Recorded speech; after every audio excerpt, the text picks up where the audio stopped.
안녕하세요. T컨설팅 최명석입니다. 지난번에 이어서 오늘은 나만 모르는 면접의 광탈 포인트 두 번째 이야기를 해보려고 합니다. 원래 이 주제는 한 가지 영상으로 끝을 내려고 했는데 말을 하다 보니까 내용이 너무 길어졌습니다.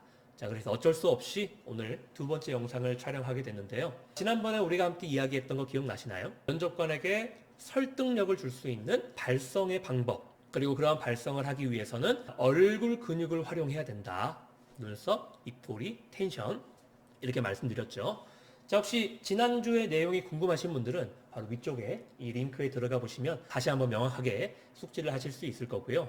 그 내용과 더불어서 오늘 하는 내용까지 함께 복합적으로 연습을 하시다 보면 면접을 준비하시는데 훨씬 더 큰 도움이 되실 수 있을 거라 생각을 합니다. 자, 오늘 나만 모르는 면접의 광탈 포인트 이 두 번째 이야기는 바로 비언어적 요소입니다. 우리가 보통 누군가를 설득하는 데 있어서 그 말의 내용이 상대방을 설득하는데 가장 주된 요소라고 생각할 수 있겠지만 사실 통계적으로 말의 내용은 사람들을 설득하는데 약 7%의 영향밖에 주지 못한다 라는 것을 우리가 메라비언의 법칙을 통해서 알아봤었습니다. 그럼 나머지 퍼센티지는 어떤 것들이 들어가 있냐? 바로 눈으로 보는 것과 듣는 것, 그리고 전체적으로 느껴지는 이미지, 또는 가끔은 향기나 냄새로도 판단을 할 수가 있겠죠.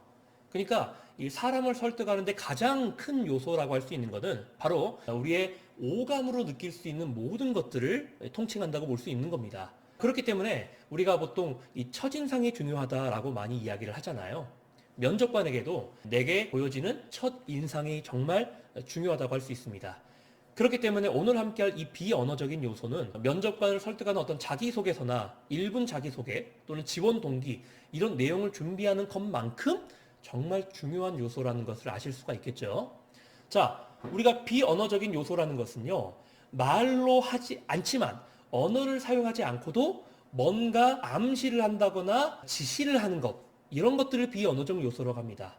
말을 하지 않았지만 상대방이 그걸 알아듣는 거예요. 예를 들어볼까요?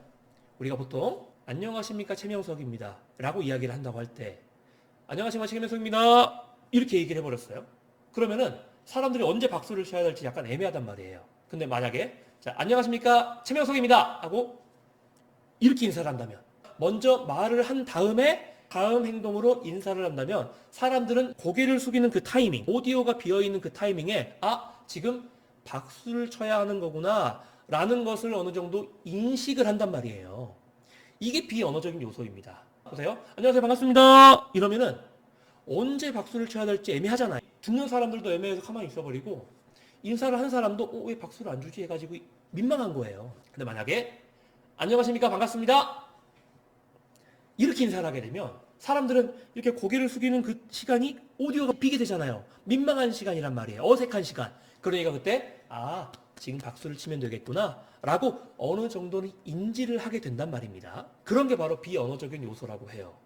그러면 내가 어떤 말을 하지 않고도 나에 대한 어떤 이미지나 내 의지나 내가 전달하고자 하는 바를 면접관에게 어필할 수 있다는 거 아닙니까? 그러니까 말보다도 더 중요한 요소가 바로 비언어적인 요소라고도 할 수 있는 겁니다. 자, 보세요. 아무 말도 하지 않고 면접관 앞에서 그냥 앉아있는 포즈만 취해보겠습니다. 1번, 2번. 어때요? 1번이 더 호감이 갑니까? 2번이 더 호감이 갑니까? 2번 고른 사람은 병원 가셔야 됩니다. 진짜 병원 가야 돼요. 큰일 나는 겁니다. 당연히 1번을 고를 거란 말이에요. 왜 그래요? 어떤 차이가 있었죠? 아무것도 차이가 없었지만 딱 한 가지. 허리를 앞으로 숙였느냐 아니면 등받이에 등을 기대었느냐, 이거밖에 달라지지 않았어요. 근데 왜 1번이 더 호감으로 느껴지죠?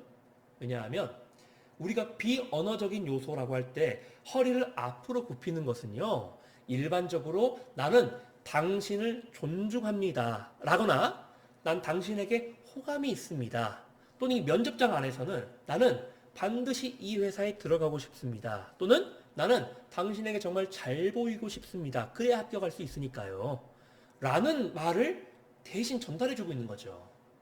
우리가 면접관에게 하고 싶은 말이 얼마나 많이 있습니까? 하지만 이번 하나뿐이고 또 면접관이 주는 질문은 제한이 되어 있잖아요. 그러니까 저는 정말 이 회사에 꼭 합격하고 싶습니다 라고 말을 하지 말고 몸으로 보여주자라는 거예요. 어떤 느낌인지 아시죠? 그리고 보세요. 만약에 이렇게 말한다고 칩시다. 저는 대인관계가 원만하고 현장에 대한 적응력이 뛰어나고 빠릅니다.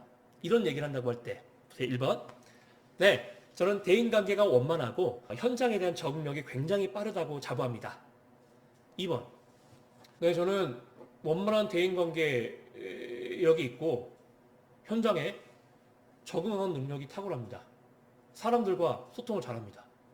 자, 1번이 더 설득력이 있어요? 2번이 설득력이 있어요? 당연히 1번이죠. 사람이 보는 눈은 똑같습니다. 보는 눈이 다르다? 누구나 상식적으로 그렇게 느낄 것 같은데 다르게 느낀다?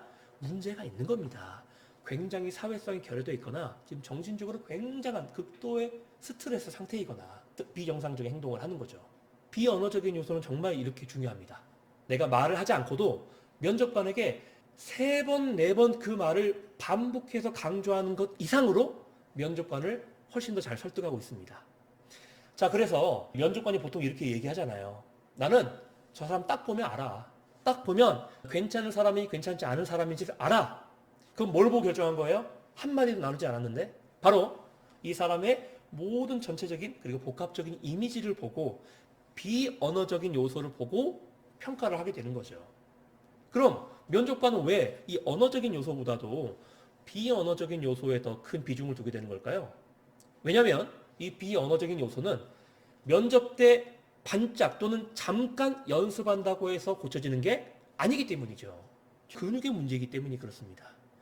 앉아있는 자세나 상대방을 바라보는 표정이나 말을 하는 태도들은 결국에는 근육의 문제이기 때문에 이 근육은요, 하루 이틀 열심히 한다고 해서 키워지는 게 아니에요. 평상시에 내가 어떤 말과 행동 또는 어떠한 태도를 살아왔느냐에 따라서 점점 시간과 시간이 지날수록 내게 덮어지는 겁니다. 그러니까 쌓이는 거예요. 축적되는 겁니다. 그렇기 때문에 면접관은 비언어적인 요소야말로 지원자의 실제 의도와 태도 그리고 성향을 파악하는데 가장 효과적인 판단 기준이라고 생각을 할 수 있다는 거죠. 그렇기 때문에 우리가 면접을 볼 때 있어서 내용에만 너무 집착하지 마시고요.